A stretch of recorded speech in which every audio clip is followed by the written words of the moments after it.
Saudara-saudara yang terkasih dalam Tuhan Yesus Kristus, mari kita mulai persekutuan hari ini. Kita menyanyi dari NKB 180. Bukanlah ku, tetapi hanya Kristus.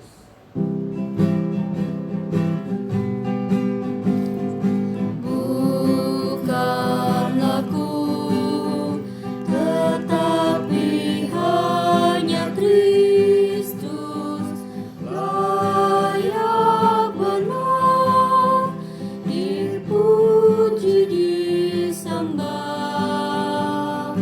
Bukanlah ku, tetapi hanya Kristus, patut tetap dimuliakanlah. Tuhan, diriku telah Kau raih, Kau hapus dosaku. Tiada yang lebih permai, Kau hidup dalamku. Bukanlah ku, tetapi hanya Kristus, dalam segenap perilaku hidupku. Bukanlah ku, tetapi hanya Kristus, dalam segenap ucapan tingkahku. Tuhan, diriku telah Kau raih, Kau hapus dosaku. Tiada yang lebih permai, Kau hidup dalamku. Galatia 2 ayat 19 sampai 20. Sebab aku telah mati oleh hukum Taurat untuk hukum Taurat, supaya aku hidup untuk Allah. Aku telah disalibkan dengan Kristus, namun aku hidup. Tetapi bukan lagi aku sendiri yang hidup, melainkan Kristus yang hidup di dalam aku. Dan hidupku yang kuhidupi sekarang di dalam daging adalah hidup oleh iman dalam Anak Allah yang telah mengasihi aku dan menyerahkan dirinya untuk aku. Saudara-saudara yang terkasih dalam Tuhan Yesus Kristus, Rasul Paulus mau mengatakan kepada kita bahwa iman kita kepada Yesus Kristus itu anugerah atau pemberian, bukan karena kita mampu melakukan seluruh hukum Taurat. Nah, apa itu yang disebut iman? Iman berarti percaya bahwa hidupku sekarang ada Yesus Kristus. Dia ada dalam diriku. Jadi hidupku bukanlah aku lagi. Bagaimana iman yang adalah keyakinan bahwa dalam diriku adalah Yesus, di dalam diriku ada Yesus Kristus itu beroperasi atau dapat efektif terwujud?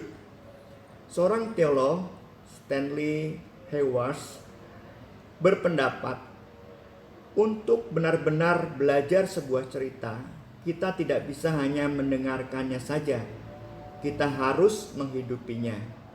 Hayworth dalam Perjamuan Kudus, dia mengatakan kepada umat, kita harus melatih posisi tubuh dan jiwa kita agar kita bisa mendengar dengan benar kata-kata Kristus, lalu menceritakan kembali kisah tersebut.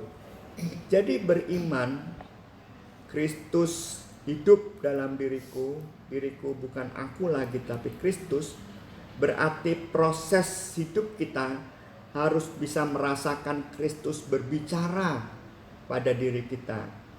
Proses mendengarkan Kristus. Sehingga pada waktunya kita bisa dalam ucapan dan tindakan menyatakan perbuatan Kristus, yaitu perbuatan penuh dengan kasih karunia. Mari kita berdoa. Tuhan yang penuh kasih, kami percaya setiap hari Engkau menguatkan dan mengingatkan kami bahwa hidup beriman bukanlah sekedar identitas, tetapi juga proses menunjukkannya, proses mendengar Kristus, proses juga mengucapkan apa yang Kristus katakan dan melakukan apa yang Kristus buat, sehingga perilaku hidup kami sungguh menampakkan hidup dan tingkah laku Kristus. Sehingga ketika kami datang kepada orang yang sendu, kepada orang yang berkeluh, kepada mereka yang punya hidup beban berat dan penat dalam kehidupannya, mereka dapat menemukan penghiburan dalam ucapan dan perilaku yang kami sampaikan kepada mereka. Dan di sesama kami bisa saling menguatkan satu dengan yang lain.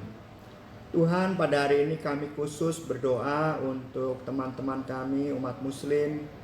Biarlah mereka sekarang bisa merayakan Idul Fitri dengan segala keterbatasan, dengan suasana yang sangat berbeda.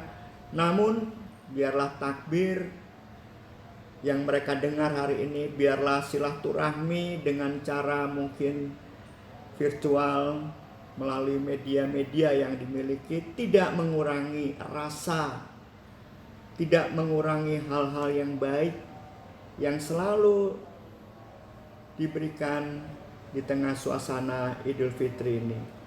Biarlah mereka dalam situasi sekarang bisa menemukan kebersihan hati, menemukan relasi yang terbaharui satu dengan yang lain. Begitu juga kami dengan tetangga-tetangga besok.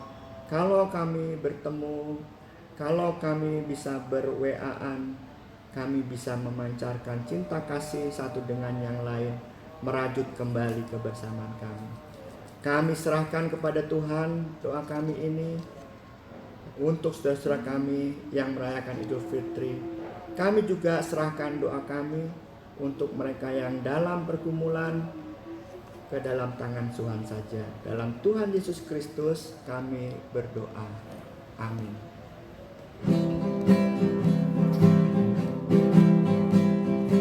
Tuhan, diriku telah Kau raih, Kau hapus dosaku.